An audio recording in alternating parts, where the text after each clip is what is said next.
Whatever, nerd. What's up, Scott? How we doing? Oh, we're doing just fine. You see my little blue badge here again on my side. So It's week four, yellow, but not the best. but I'm with you. Okay, it's yellow with a blue outline. Okay, I like the blue. That's what pops. It's good. Week four, we're a quarter of the way through the football season, which I don't like that we're already a quarter of the way through. But hey, good games last week. Some things went the way we thought. Some things went the way we did not think. I am fully on board to accept the Vikings and Darnold might be the real deal. He might have just needed a good coach and a good system to be in. We'll get into all that. So I'd like to recant any previous statements on me saying the Vikings might not be for real. No. Please like, subscribe, comment if you are here. Join us in the chat. We see you guys. Dave, what's up, bud? Matt, Glizzy's in the chat. Yeah, Scott is rocking a hot dog shirt over there. So that's why we But yeah, got the Glizzy's in compliments the to chat Mr. for. Butts. We love to see it. We love to see it. All right, let me throw the recap up there from last week. We both went 6-6, so kind of a disappointing week there, but we're gonna turn it around here. Scott, as he mentioned so graciously, still has the medal. He's still up one game, so we'll see if we can change that this week. Scott, we got the Thursday night game. Tampa Bay Bucks taking on the Atlanta Falcons. Falcons are a 1.5 point favorite. Total sitting at 43.5. What are you looking at here? What I'm looking at here is the fact that I believe in the Falcons. I believed in them last week against the That's Saints. crazy. And I'm going to continue to believe in them this week. But I will say this. I'm a little hesitant to go fully on the Falcons because Baker Mayfield is playing kind of out of his mind. He almost has 1,000 yards receiving, 1,000 yards receiving, 1,000 yards passing, 8 touchdowns and only 2 picks. Playing really well. Vita Vey is back this week. He played last week. He's only going to be healthier. So I like him to clog it up a little bit. So for me, this comes down to it's going to be a battle of the quarterbacks. Whoever has the cleanest game. Is Kirk Cousins going to come out and play lights out Kirk Cousins, put a chain on after the game? Or is he going to be the old primetime Kirk Cousins we've seen him throw 2 picks? I'm going to lean to at home because he played really well last week. Give me the Falcons to win this game, but I don't fully trust them yet. So I'm not taking them either way. I'm going to take the over 43.5. I liked some points to be scored here. I think it's going to be an air out game. I think it's going to be tough to run against both these defenses, especially the Falcons rely on Bijan. I think it's going to be tough to run against the Bucks defense. But I like the Falcons at home. They showed me last week that they are a good team. They beat the Saints in a tough game. Yeah, give me the over 43.5, but I do like the Falcons to win this game. Well, that's a shame because I'm on the Buccaneers. I want them plus 1.5, and here's why: Bucks are 4-1 in their last five in the games played in Atlanta. They are 7-3 in the last 10 games against Atlanta. And you mentioned it, primetime Kirk Cousins. He's not the guy. There's no chain coming out for this one, other than that first down chain for Baker Mayfield and the Bucks moving down the field. Give me the Buccaneers plus 1.5 to get it done Thursday night. Trash. All right, Trash. moving on. Moving on. We got the London game, first London game of the year. Jets are taking on the Vikings. You got Aaron Rodgers going against an old division foe when he was with the Packers, so he knows the Vikings well. However, this is a new Vikings team, Scott. I told you last week. I'm not doing it anymore. I'm not doing it. I'm not going against them. I'm on the Sam Darnold train. He is my starting quarterback in fantasy football, so I need him to perform. We don't need to talk about next week. We're moving on. We're moving on from next. We're moving on from next week. You have your minute. Hold on. Needless to say, Vikings are 3-0 in London games all time. Jets are just 0-1. They've only played once there. This is a revenge game also for Sam Darnold against the Jets, which is the team that used a first-round pick on him when they drafted him back in the day. So I am on the Vikings again. Darnold's playing his best ball right now. Kevin O'Connell, the QB whisperer, he's doing some amazing things in Minnesota. Easily the coach of the year right now, in my opinion. I think they go over to London. I think they get a win. The Jets' offense is it hasn't looked good. Also, the O-line is bad. It doesn't seem like they're communicating well as a group. Aaron Rodgers seems frustrated. Defense is really kind of the only thing that's holding the Jets in this one. So I also kind of lean towards the under, but I'm going to rock with the Vikings. Scott, what you got? No, you said a lot there I agree with. Darnold's almost averaging 3 touchdowns a game, which is insane. He's only got 3 picks in the year. He's playing lights out. Jones is playing great. Jefferson's almost averaging 100 yards receiving per game. The Jets last week, their defense is good. We know their defense is good. But if you hold a NFL team to 10 points, it's like 97% chance you should win the game. And they lost that game last week 10-9. Their offense just isn't there. I don't know if it's Rodgers isn't fully there. He's still got an arm. It's just they can't get anything going consistently. Could be a little conflict between Rodgers and his head coach. We've seen the meme going around where he goes in for the hug and Rodgers pushes him away and says, we're not done here yet, blah, blah, blah. So for me, I'm going to go with the team that can move the ball, has proved me wrong week over week. Doesn't matter what team they're playing, what defense they're playing. They're putting up points. They look good. Kevin O'Connell, 100% coach of the year this far. I like the Vikings money line in London. And one more note for the people. Yes, I played Drink One this week in fantasy football, and I beat him by less than 2 points in the Lions game. Shout out to Butts. Jamar Gibbs brought it home for me. It was beautiful. Jameer. Hey, he got me the 2 points I needed. That's what matters. Yeah, whatever, dude. Good win. Good win. I'm 0-4 right now. It's great. It's good times. Only one in the league without a win. I won it last year. It's not looking great. Moving on. We're going to talk about my Dolphins, and there's not much to talk about, so it's going to be quick. I was torn on this one between the under here and just the Patriots outright. I'm going to go with the Patriots outright. This one's going to be ugly. I don't want any part of it necessarily. I don't really want to watch it. I will watch it, but it's one of those where you're going to, look with your hands over your face. Mike McDaniel, I don't know. He did a lot of great things when he first came in, but lately he is not looking like the guy. We've had a lot of injuries, so you got to give him that grace, but at the same time, it doesn't seem like he's putting his players in the best position to succeed. I think Tyreek Hill's averaging like 2 or 3 catches a game right now, which is just ridiculous. They got to do something. They got to switch it up. Unfortunately, going to Foxborough is not really the best solution for them. Here's why. The Patriots are 15-5 in their last 20 games played in Foxborough against the Dolphins.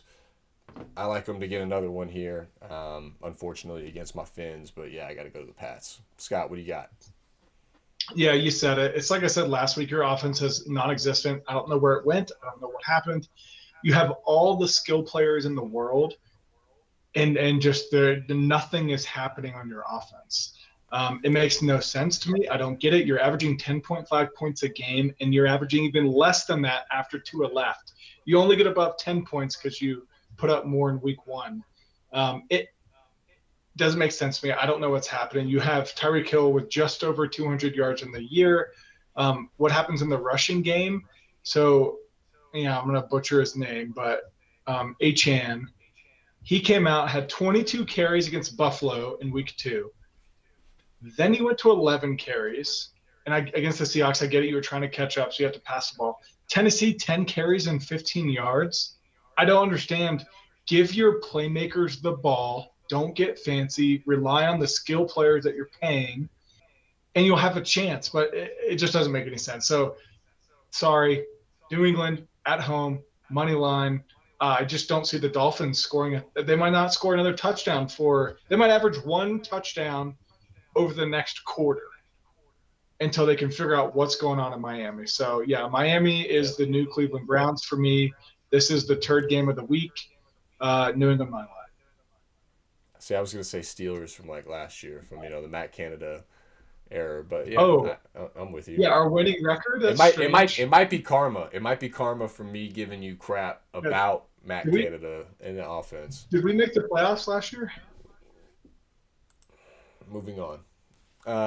So we have the Jaguars playing host to the Indianapolis Colts, division rival. Jaguars are looking terrible right now. Doug Peterson is all over the media, basically defending his job, fighting for his life, trying to say that he has not yet lost the locker room. It's not looking good for Dougie P. But the one thing that is looking good for them is they are playing the Colts, and they have had success against the Colts in recent matchups. The Jaguars have won 9 in a row in Jacksonville versus the Colts and are 0-4 this year. This is a win that they have to have. I think they rally for their head coach. I think they're aware of what's going on in the media and all the talks and all the speculation. They've asked Doug Peterson if he was going to take over the offensive play calling. They're obviously looking for some sort of scapegoat. I do not think they start 0-5. I think they go ahead and get this win at home. Anthony Richardson is too sporadic. That's also a big factor for me here. He's going to be due for an interception if he even plays. He's good. It seems like he's good for 4 or 5 games a year through his young career so far, and then he just gets banged up. I saw a hit last week he took to his hip. Didn't really seem like anything, unusual, but he went out of the game after it. But that's also how he plays. He's very physical. He's a large guy. So, he's maneuvering. He's running with the football. He's taking those shots throughout the game. The offensive line hasn't really been great, so he's taking sacks. He's under pressure a lot, which has led to those interceptions. I think the Jaguars have a perfect opportunity to finally get their first win. Give me the Jags. Scott, what you got? Yeah, I disagree with you here. This is a head-to-head for us. I think the Jaguars might be dog water. They might not be good. They've played some close games. They should not have lost to Houston, but that's fair. They play in close games right now, but they just don't have it together at all. The Colts can be feisty. We've talked about them at the beginning of the year. They're kind of a team that could sneak up and get a win. They jumped out way ahead of my boys in Pittsburgh last week. We tried to come back, but not enough. And I'll say one thing. I think if Anthony Richardson should not play. It's the same thing as Tua shouldn't play. Well, his is a little different. He might never play football again. But what I'm getting at is it's not worth putting your star quarterback back in right now. You're sitting 2-2 as the Colts. You're okay. Let him have a week off. Otherwise, he's going to get hurt like Herbert did against the Steelers. He comes back, 1 sack, he's out, and then he got hurt again in the following game. It's not worth it. Let him sit a game. Let him rest up, heal. Because Joe Flacco is not a schlub. Joe Flacco can still sling it. We saw what he did last year. We saw what he did against the Steelers. 16 for 26, 168 yards, 2 touchdowns, came in the game. But I do like one thing is the Colts have a good run game. Jonathan Taylor, he's looking pretty good this year. The Jags have averaged over 100 yards per game and rush yards given up per opponent. So I like the Colts to rely on the rush here and then fall back on Flacco where needed. And because of that, and because the Jags just don't have it together as a team, I want the Colts. I want the points. So give me the Colts on the road, +3. All right, right on. Good old head-to-head. We got to love it. All right, moving right along here. We got the Bills taking on the Texans. Scott, who do you like here? So this game, I think, is going to be another pretty good game. I know last week we said, hey, Bills-Ravens, that's going to be kind of the game of the week. It's going to be a good game start to finish. It was not a good game start to finish, and this is where we see the Bills do this. The Bills come out, they demolish teams, and then they play a good team and something like this happens. It's what the Bills do. They just can't close those clutch must-win games, in my opinion, because that game against the Ravens is huge. That's going to have postseason implications down the road for sure, because both those teams are going to make the playoffs. The Texans look good, but they're struggling, but they're fighting back late. They're a good second-half team right now, so it's interesting for me. The Bills like to come out fast. Texans like to come out slow. I think it's going to be a really good game. but I don't know who's going to win this game. So I want the over 47.5. I like points to be scored. If Joe Mixon is back this week, I liked him to tear up the Bills defense. But I also like James Cook to continue to perform for Buffalo. Nico Collins, CJ Stroud connection. We got Diggs. There's so much offensive firepower in the field that I like the over here. And I think it's going to go, this could be a over 60 game. Oh, wow. Okay. Right on. I'm going to take the Bills. I just think they need one after that embarrassing performance last week. They had a great start to the year, but they didn't really play the strongest of opponents. Last week was their coming back down to earth moment. I think they're going to come into this one a little prepared, a little fired up, a little feisty, like you like to say. They're going to be ready for the Texans. I think the Bills find a way to get it done here. Something of note, though, too, it's a revenge game for Stephon Diggs playing his old team. So that's something to watch for. If he gets frustrated on the sideline, not saying that this is going to happen or anything, but, history has shown. If he's not getting the ball in this situation or in this game and they end up losing, it could be some discomfort in that locker room moving forward throughout the season. So something to potentially watch there. But I like the Bills to go ahead and get it done. Another head-to-head. Because the Bills aren't going to win. We'll do it all day. All right, moving on. We got the Ravens and the Bengals. I'm going to just, since you love these head-to-heads and you love to point it out, this is another one, Scott. I'm on the Ravens. The Ravens have pretty much owned the Bengals in recent years. And that's pretty much the reason that I'm going with them. Lamar Jackson is 8-2 in his career versus the Bengals. The Bengals are struggling, as everybody knows. They're in desperate mode. They need wins.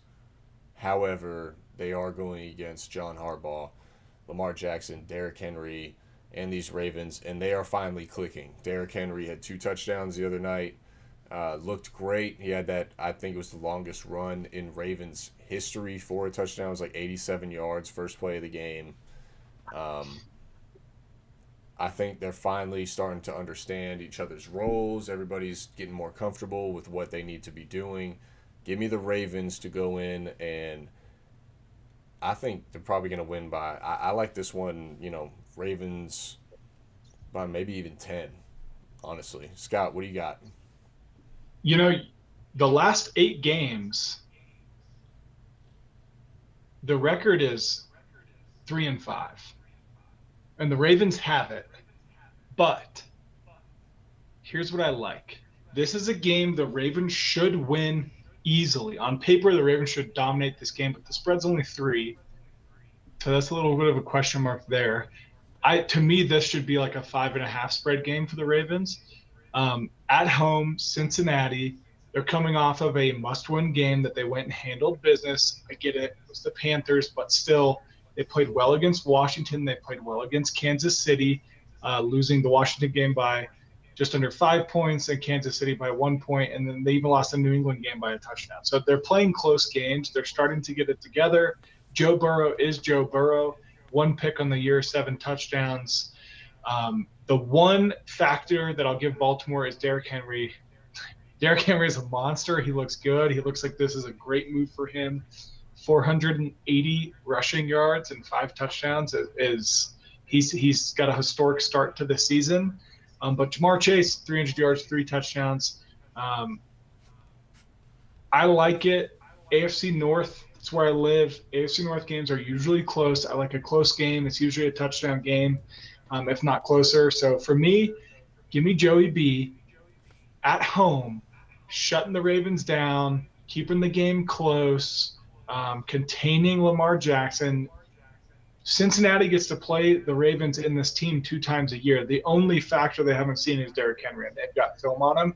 So these teams know each other. They're familiar with each other. They know how they play. That's why I like it to be a close game. Cincinnati, +3. Give me the points. I'm taking them at home. See, but that same argument that you just said, you could say for the Ravens. And the Ravens didn't add anybody, or the Bengals didn't add anybody. They lost Joe Mixon. So I don't know. I get it. I I get what don't you're saying. know. But the argument is still they're familiar with each other, so it's going to be a close game. And I think it's going to be within 3 points, so give me the points. All right, fair. Ravens You also have need the a tough head-to-heads. schedule. You But need the I hear you. But head-to-heads. I hear you. Try to get ahead. But I hear what you're saying. All right, moving on to one of Scott's probably favorite games of the week. We got the Browns versus the Commanders. Scott, who you got? Why is this my favorite game of the week? Where did this come from? No, you guys know how I feel about the Browns. They are the turds. They'll always be the turds. They are trash. I love when they lose. Sorry to any Browns fans that are on here. Navasky says the Ravens are the better bird. I think He knows. not this week because they're playing a tiger. And tiger versus a bird, I take the tiger every time.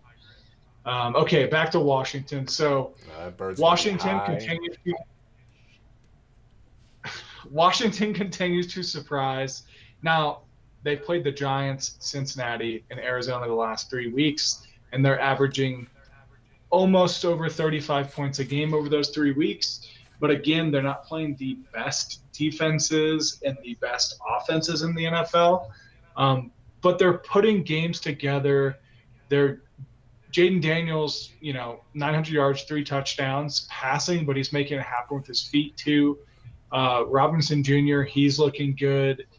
Scary Terry, he might be a little older, but he's putting it on right now. He's looking good. He's in my flex position of my fantasy team, pulling out some late wins for me. So I like where Washington's at. They're a good team. They're going home. Don't count the Browns out. It's tough. They still have a good defense, but their offense is equal to Miami right now. They just can't get anything going. They're scoring more points than Miami, but they just can't get anything going consistently for them. Nothing goes their way in the games. For that reason, give me the young, hot, talented Washington Commanders, the Manders, at home, -3. Yeah, I'm with you. I'm taking the Commanders. This is one of those things. This is the same situation that I had earlier in the year. I couldn't find myself to do it with the Vikings. I finally said enough is enough. This is my enough is enough game. I'm with the Commanders. I think they do get it done for the reasons that you mentioned. The Browns' offense is just terrible. It's completely inconsistent, and it really doesn't make any sense. They have the weapons, but the offensive line has struggled. They've been without a left tackle and a right tackle a couple of times. Last week they were against the Raiders in that loss out in Vegas last week. Running backs have been banged up. Nick Chubb's still out. Jerome Ford is kind of the only guy that they kind of lean on in that position. Dave Njoku's been hurt. But they still got Amari Cooper. They still got Jerry Jeudy. Amari Cooper is not having an Amari Cooper year, though. He's had a lot of drops. They just haven't looked good. Haven't looked good on offense at all.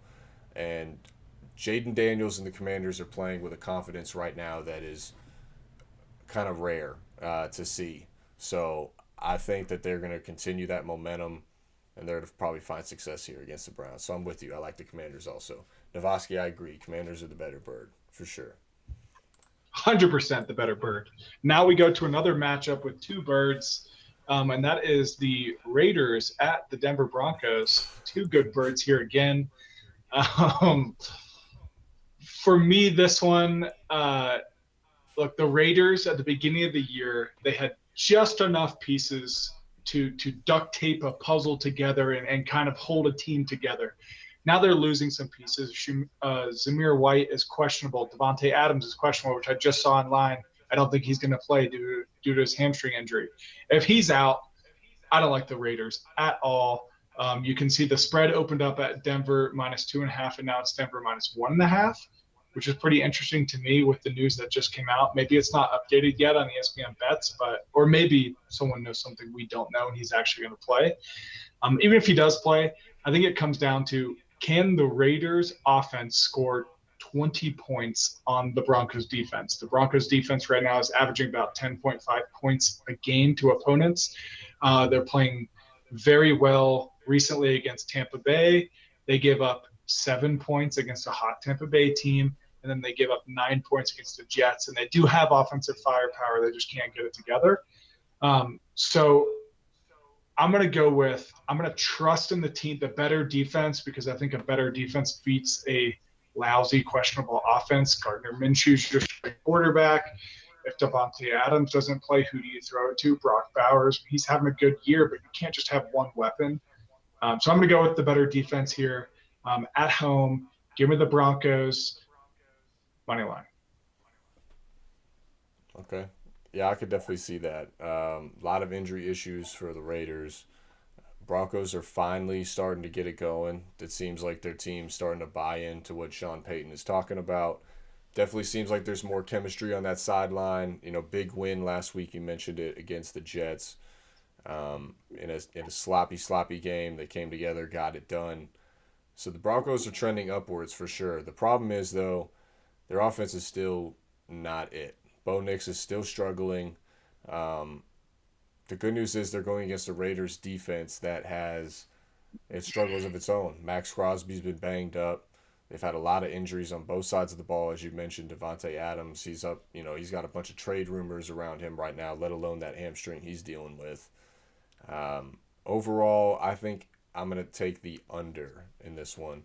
It is low at 35. That's a low total, but I struggle to find the Raiders' success on offense in this one. I think the Broncos' defense is going to be able to sustain them pretty well, especially if you don't have Davante Adams out there, like you said. So Pat Surtain, Yeah. He's going to probably roam a little more rather than isolate on a guy. It's going to free up guys to get up after the quarterback, cause pressure on Minshew, force him to make some bad throws. So I don't think the Raiders are going to have much success on offense. And then the Broncos, I don't think they are either. I don't think either team is probably gonna hit 20 points. Yeah. If anybody is, it's gonna be the Broncos. So I like your pick as well, but I think it's gonna be very low scoring in this one. Better defense for sure. I had 20 points as a stretch for either team, or maybe both teams combined, because Bo Nix only has one passing touchdown. He's getting yards, but he can't get in the end zone. And if you have to rely on your defense week after week to hold teams to 10 points so you can kick 4 field goals or win a game or whatever it may be, eventually a team is going to find a way to score 2 touchdowns, and then that's it. So it could go either way. I'm just going with the better defense right now, to your point, and that's with the Broncos. All right. I like it. All right, we got 4 games left here, Scott. We're moving out west. The Giants are going to Seattle to take on the Seahawks. Seahawks are a 6-point favorite. I'll keep mine short and sweet here. I like the Seahawks. I do not trust the Giants. I want to trust the Giants, but if Malik Neighbors does not go, which it looks like he might not because of that concussion that he got late in the game last week, there's no way I'm backing Daniel Jones and the Giants in this spot. Seattle's defense is playing out of their minds. Mike McDonald, the new head coach there, the old Ravens DC, has that defense absolutely booming. Offense is struggling a little bit, but that's really just because of Geno. Geno's had a little bit of issues turning the ball over. Kenneth Walker has had some injuries to start the year. I think they right the ship here. I think they handle the Giants pretty easily. So give me the Seahawks and the 12th man in this one. Scott, what you got? Yeah, the 12th man's a big factor in this game. This is the Seahawks. They're hot right now. They can put up points. They're finding ways to win. The Giants are the Giants. They're just an average team. And if they don't have their number one player offensively, in my opinion, which is Neighbors, that's going to make a huge difference in this game. Geno Smith is the passing leader in the NFL right now, believe it or not. He's not playing the best from a touchdown productivity standpoint. He's only got 4 touchdowns, but he's averaging 1 touchdown a game. He's getting yards. Kenneth Walker's had some health problems. Metcalf, ugly fumble last week just because he's trying to fight for yards, but he's always a factor. I think the Seahawks are going to throttle them at home. At home in the 6th man, it's going to be loud. It's going to be a start-to-finish game. I don't think the Giants have a chance. So, yeah, give me the Seahawks -6. I see it opened at 5.5, and now it's at 6.5 on ESPN Bet. So I think the rest of the world is with us as well. But, yeah, give me the Seahawks. I think this is start-to-finish Seahawks. The better birds. Yeah, Seahawks are the better bird. All right, moving on here. We got Packers making the trip out to L.A. to take on the Rams. Scott, what do you got? Oh, I'm just laughing because Butts just said, "Did you say the Seahawks are hot right now? Coming hot off that L." Yeah, okay, I get it. They lost to the Lions last week, but they're playing some okay football. It's not the worst. It could be worse. Okay, moving on. Packers Rams. Look, Jordan Love is back. I don't know if I would have brought him back last week, but I'm not the head football coach for the Packers. I think I would have gone with Agreed. the hot hand in Malik Willis, let him rest another week. But you know what? All in all, it's fine. Um, with Love, they're averaging about 29 points a game. The Rams, they are just there's so many teams that have a lot of injuries. Rams are one of them. Puka Nakua, you got Cooper Kupp. Really, Kyrie Williams is their main production on offense right now, and then Tutu Atwell is their actual receiving leader right now, on top of Kupp and Puka, which they're both hurt, but not what you would have bet at the beginning of the season. Stafford's struggling to get in the end zone. He's only got 2 touchdowns on the year. Demarcus Robinson is now questionable. So really their offensive weapons are low. They don't have a lot. Higbee, I mean, there's just not a lot of options for Stafford at this point in time besides Williams. And if you can find a way to shut him down, the Packers have an okay defense. But they find ways to put up points. They have a very elaborate offense that spreads out the field. So when it comes down to it, I think the Packers will outscore them. I think the Packers will win the game. But I don't trust either of them. So give me the over 48.5. I like points to be scored. I like the Packers to put up at least 28, and the Rams could easily cover the rest. So for me, I like to be like a 28 or 35-28 game, just like the Packers and Vikings last week, something like that. Yeah, I actually had this one at like 31-20, and that's why I am also on the over. I do like the Packers as well. I think they do get the win. For me, the Rams defense, it's just trash. Aaron Donald's no longer there, and it is completely obvious. They are missing huge pieces all over the secondary. Has given up massive yards. They haven't been able to stop the run. They haven't been able to get off the field in third down. They are not helping Matt Stafford at all. You mentioned the weapons that he's missing on offense. It's a lot to overcome. If anybody is going to be able to do it, Matt Stafford is probably that guy. However, there's only so much that he can do. And like you mentioned, I think Green Bay easily puts up probably 30 points in this game by themselves. So I'm with you. I like the over here. But I'm also with you. I kind of lean the Packers as well, for sure. All right, 2 games left. We got the Sunday night matchup. Scott just went to the Bat Cave. He went into Bane mode here. Cowboys are making the trip to Pittsburgh to take on the Steelers. Steelers are a 2.5-point favorite. That is awesome. The over-under is 42.5. Scott, take this one. Yeah, so here's what I'm going to go with. It's similar to what I've been going with all year. Completely unbiased, I'm sure. The Choke Boys coming back. They choked again last week because don't forget, people, good teams win, great teams cover, and they didn't cover last week. Just like I told you, Drink One, they were not going to do against a pathetic Giants team. They lost against Baltimore. They got laughed out of the stadium against New Orleans, and then they beat Cleveland week 1, which they don't know what they're doing. We struggled the first half against the Colts, not going to lie. We gave up, 20 points before halftime, and then we had to fight our way back. But the one good thing was after halftime, we made adjustments. We only gave up 3 points after halftime, and our offense came to play. Justin Fields looked good. He still hasn't thrown a pick. He was moving on his feet. He was making passes. We had every week after week, our offense is getting better. We're getting more players involved. Calvin Austin, Pat Fairmouth, we're throwing to Darnell Washington. That guy's a tank. And there's some murmurs, hearing some murmurs. Maybe Devontae Adams coming to Pittsburgh would be really cool if he did. He's probably going to end up in Kansas City, honestly, if we're being real with each other. Would love to have him in Pittsburgh, though. For this game, the Cowboys, they're coming to Pittsburgh. Tomlin at home against the Choke Boys. Give me Pittsburgh money line to win this game. I like us to win this game. Sunday Night Football. Tomlin's built for it. I hate being favorites at home. I like when we're underdogs. That's just what I like.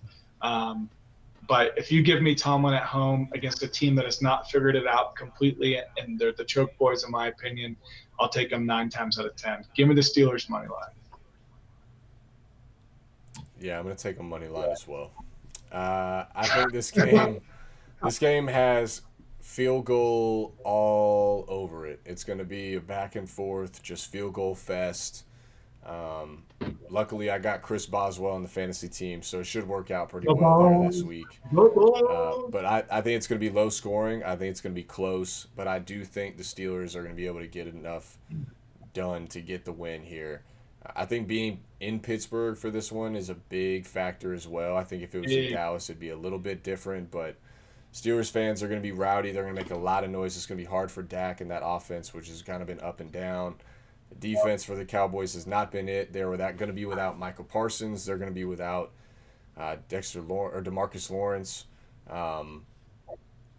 Trayvon Diggs got banged up in the game last week as well. So how is that going to affect his play?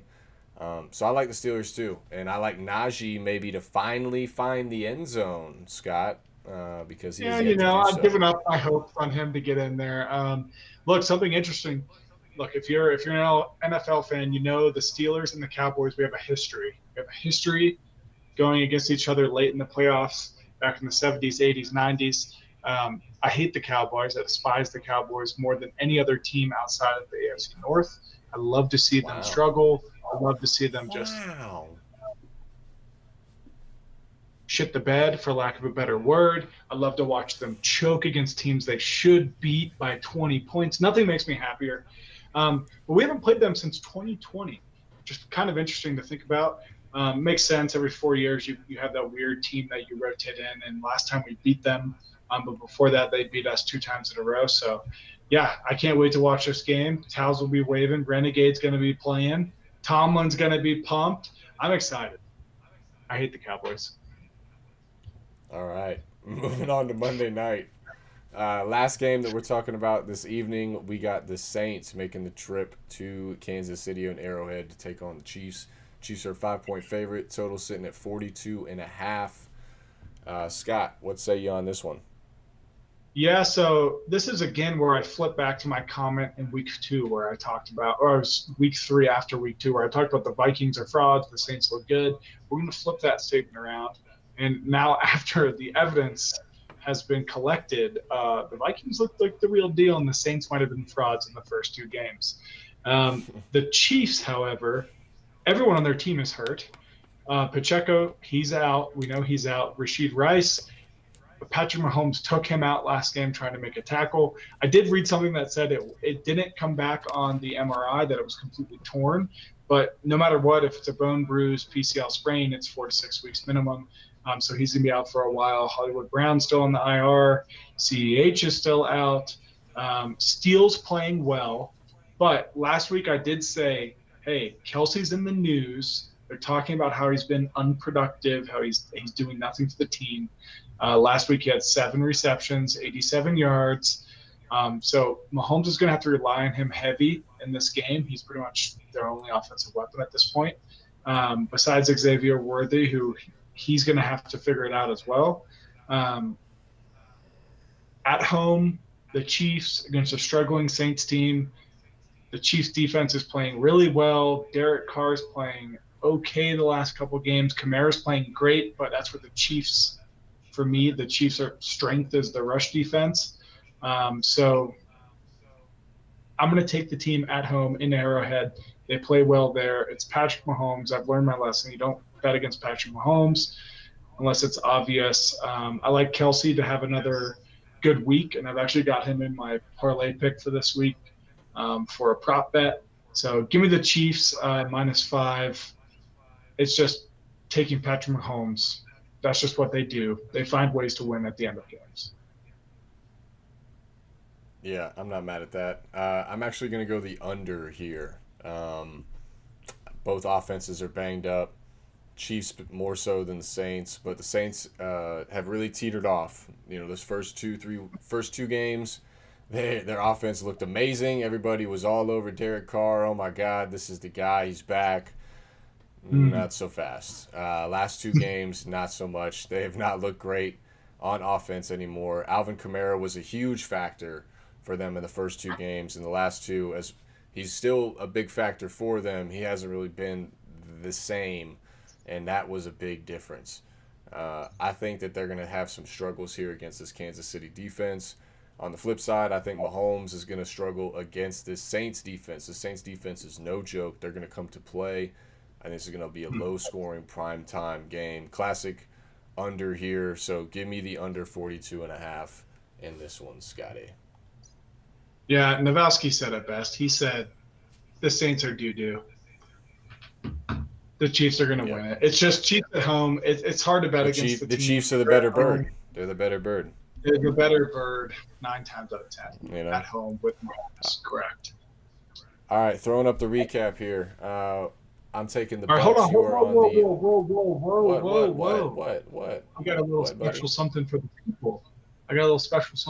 people. So this is one I'm going with. Go ahead. As soon as the props become available. So I want Travis Kelce over receptions. Do not go above 5.5. I think the spread's going to come out at 5.5. I would not go above 5.5, but the last two, he's averaged 5.5 with 14 targets. And with Rice out, I think he's going to have a similar type game as last week where he had 7 receptions, over 75 yards. So pick number 1 of the parlay, Kelce over receptions, as long as it's not above 6. Next, Justin Fields rushing over. He's going to be moving around. Parsons going to get in the backfield a couple of times because 4 of our starting offensive linemen are hurt. So Justin Parsons Fields play, though. rushing. Okay, that's fair. He got hurt last week too. Fair enough. I think either way, Fields is going to be moving around. The point is, the last 4 weeks, his over has been 25-plus yards, and he's averaging 36.25 yards per game on the ground. So that's number 2. The third and final leg of this parlay is Jordan Mason rush and receiving over 100 yards. He's 3 out of 4 for that, and one game he had 88. So he's been very close every game. He's averaging over 100 yards rushing and receiving per, but he's done it 3 out of 4 with 1 at 88. So those are the 3 parlay together prop bets I like this week. That's all I got. I know, it's nice. You're thinking about it. It's nice. You like it. All right. It's something. It's something for sure. So I've had the recap up, so no need to kind of go through it. It's there. Feel free to screenshot it and look it over later on if need be. Scott, anything you want to close out on for week 5 before we sign off? You know, I would just like to thank the people for tuning in. I'd like to thank the people for continuing to watch me win. I have had the badge every single week, except for one where we were tied. I've never given it up. You've never had it, and you're never going to have it. We'll just leave it at that. Also, in the chat here, we have Mr. Butts, who I beat in fantasy football. We have Drinkwine here, who I beat in fantasy football. Anyone else in the chat I've beat at fantasy football here? No. Are you talking about like overall, like the championship? If you won a championship, or are you talking like just a regular season game? We're not talking. We're just talking. Look, Mr. 0-4. You're not even. I bet your playoff percentage is like 4% right now. And you know what sucks is I said that, and that's receipts on film now. And Karma. We're gonna play week 1, Karma's and you're gonna come in strong. That's right. And just like that, too, because we're both on the Patriots, same thing. Dolphins are going to turn it around this week, folks. Karma's coming for us. Dolphins are turning it around.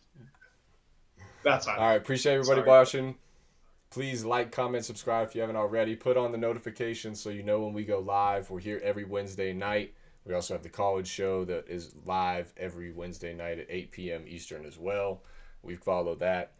So definitely tune in. Appreciate it again. And Scott, we'll see you next